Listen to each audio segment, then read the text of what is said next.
Hi hello வணக்கம். எல்லோரும் எப்படி இருக்கிறீங்க? வாங்க சூப்பரான ஒரு வெஜிடபிள் பணியாரம் செஞ்சுக்கலாம். ரொம்ப ரொம்ப ஈஸியான பணியாரம். வாங்க எப்படி செய்யுதுன்னு சொல்லி பார்த்துக்கலாம். அடுப்பான் பண்ணி ஒரு எண்ணெய் சட்டி வச்சு 2 ஸ்பூனு எண்ணெய் சேர்த்துக்கலாம். எண்ணெய் நல்லா காயட்டும். 1 ஸ்பூனு கடுகு சேர்த்துக்கலாம். கூடவே 1 ஸ்பூனு கடலைப்பருப்பு சேர்த்துக்கலாங்க.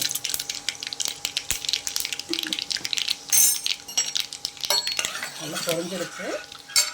இப்போ பொடியாக நறுக்கின வெங்காயம், பொடியாக நறுக்கின பச்சை மிளகாய், பொடியாக நறுக்கின பீன்ஸு, பொடியாக நறுக்கின கேரட்டு, கருவேப்பிலை, மல்லித்தழை எல்லாம் சேர்த்து நல்லா வதக்கிக்கலாங்க. திரும்ப இது பணியாரத்துலேயும் வேகும், அதனால் ரொம்ப ப்ரௌனாக வேகணுங்கிறதில்ல, ஒரு அரை வேக்காடு வேக வச்சுக்கலாம்.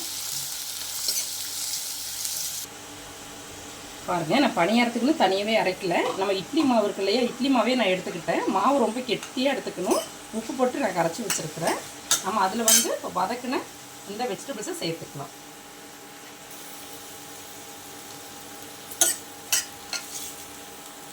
எல்லாத்தையும் சேர்த்துக்கலாம்.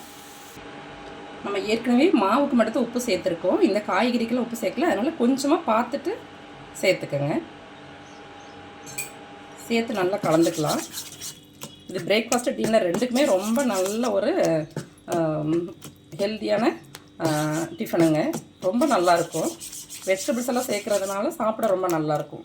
அந்த கடலைப்பருப்பு சேர்க்குறோம் இல்லையா, நடுவில் நடுவில் நல்லா க்ரன்ச்சியாக இருக்கும். சாப்பிடும் போது நல்லா கலந்துக்கலாம். இப்போ நம்ம பணியாரம் ஊற்றிக்கலாங்க. பணியாரக்கல் வச்சு கொஞ்சம் கொஞ்சமாக எண்ணெய் சேர்த்துக்கலாம். இது எண்ணெய் நல்லா காஞ்சி வரட்டும். எண்ணெய் நல்லா காஞ்சிருச்சு. நம்ம பணியாரம் ஊற்றிக்கலாம். குழி நிரம்பி வடிகிற அளவுக்கு ஊற்றக்கூடாது, ஒரு 3/4 அளவு ஊற்றிக்கலாம். இல்லாட்டி எல்லாம் ஒன்றோட ஒன்று சேர்ந்து போயிடும். எடுக்கும்போது நமக்கு கஷ்டமாக இருக்கும்.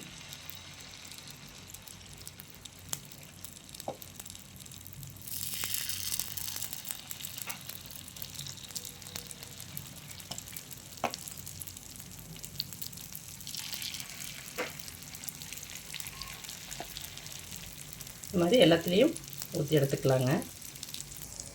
ஃப்ளேம் ஹை ஃப்ளேம் வைக்கக்கூடாது, மீடியம் ஃப்ளேமில் வச்சுக்கணும். வச்சுட்டு சின்னதாக ஒரு மூடி போட்டு மூடி வச்சுக்கலாங்க. ஒரு 2 நிமிஷம் வேகட்டும். பணியாரம் வெந்துகிட்டே இருக்கட்டும். அப்படியே சைடில் ஒரு கார சட்னி பணியாரத்துக்கு அரைச்சிக்கலாம். பாருங்கள், எண்ணெய் சட்டியில் 1 ஸ்பூன் எண்ணெய் சேர்த்துக்கிறேன். அதில் 1 ஸ்பூனு நம்ம கடலைப்பருப்பு சேர்த்துக்கலாம். இது வதங்கி வரட்டும். இந்த கடலைப்பருப்பு சேர்க்கும் போது சட்னியோட குவான்டிட்டி அதிகமாக இருக்கும். அதே சமயத்தில் டேஸ்ட்டும் ரொம்ப நல்லாயிருக்கும். அது கூடவே 4-5 காஞ்ச மிளகாய் சேர்த்துக்கிறேன். நீங்கள் காரத்துக்கு தகுந்த மாதிரி சேர்த்துக்கோங்க.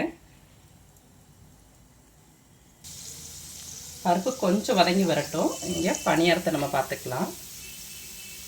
பாருங்கள், சைட்லாம் வெந்து மேலே நல்லா உப்பி வந்திருக்கு இல்லையா. இப்போ நம்ம திருப்பிக்கலாம்.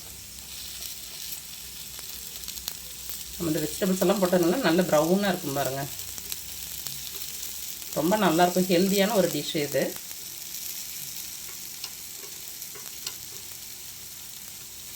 திருப்பி விட்டு நம்ம வேக வைக்கலாம். கடலைப்பருப்பு பாதி வெந்துருச்சு. அது கூட நம்ம பெரிய வெங்காயம் சேர்த்துக்கலாம். ஒரு 1/4 கப்பு பெரிய வெங்காயம் கட் பண்ணி சேர்த்துக்கிறேன். அது கூடவே ஒரு 3-4 தக்காளி சேர்த்துக்கலாம்.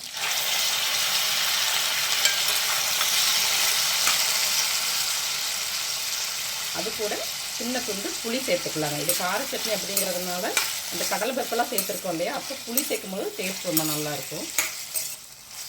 இது நல்லா வதங்கட்டும்.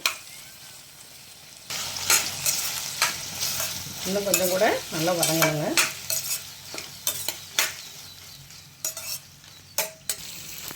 பாருங்கள், 2 பக்கம் நல்லா பணியாரம் நல்லா வெந்துருச்சு. இப்போ நம்ம எடுத்துக்கலாம்.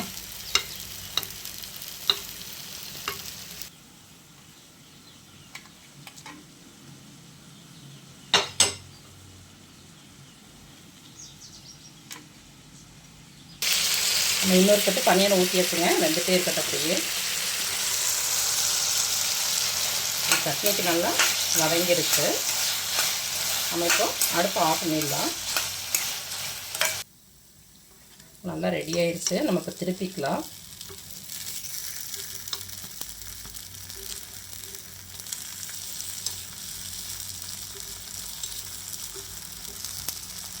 இதை அப்படியே திரும்பி வேகட்டுங்க. நம்ம அதுக்குள்ளே சட்னி அரைச்சிக்கலாம். நல்லா ஆறிடுச்சு. நம்ம அரைச்சிக்கலாம். சட்னி அரைச்சி எடுத்தாச்சுங்க. நம்ம லைட்டாக தாளிச்சிக்கலாம். ஒரு ஸ்பூன் எண்ணெய் சேர்த்துக்கலாம். எண்ணெய் நல்லா காயட்டும். அரை ஸ்பூன் கடுகு சேர்த்துக்கலாம். கடுகு நல்லா பொரியட்டும். கடுகு நல்லா பொரிஞ்சிருச்சு. நம்ம கருவேப்பிலை சேர்த்துக்கலாம். சேர்த்துட்டு அரைச்சி வச்சோம் இல்லையா சட்னி, நம்ம அதை சேர்த்துக்கலாம். அடுத்த சிம்மில் வச்சுக்கணும். சட்னி ரொம்ப கெட்டியாக இருக்கும் நம்ம பருப்பெல்லாம் சேர்த்ததுனால. அதனால் தண்ணி ஊற்றி சேர்த்துக்கலாம். கொஞ்ச நேரத்துலேயே கெட்டியாகிடும் அது. நல்லா கலந்து விட்டுக்கலாம். கொஞ்சமாக உப்பு சேர்த்துக்கலாம். நம்ம இன்னும் உப்பு சேர்க்கல.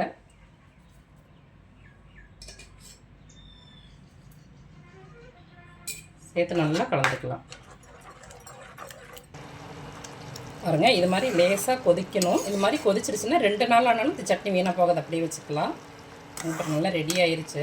எடுத்துக்கலாம். பாருங்க, சூப்பரான கார சட்னியும் வெஜிடபிள் பணியாரமும் ரெடியாச்சு. நீங்களும் இது மாதிரி செஞ்சு சாப்பிட்டு ஆரோக்கியமாக இருங்க. ஓகே, பாய். தேங்க்யூ.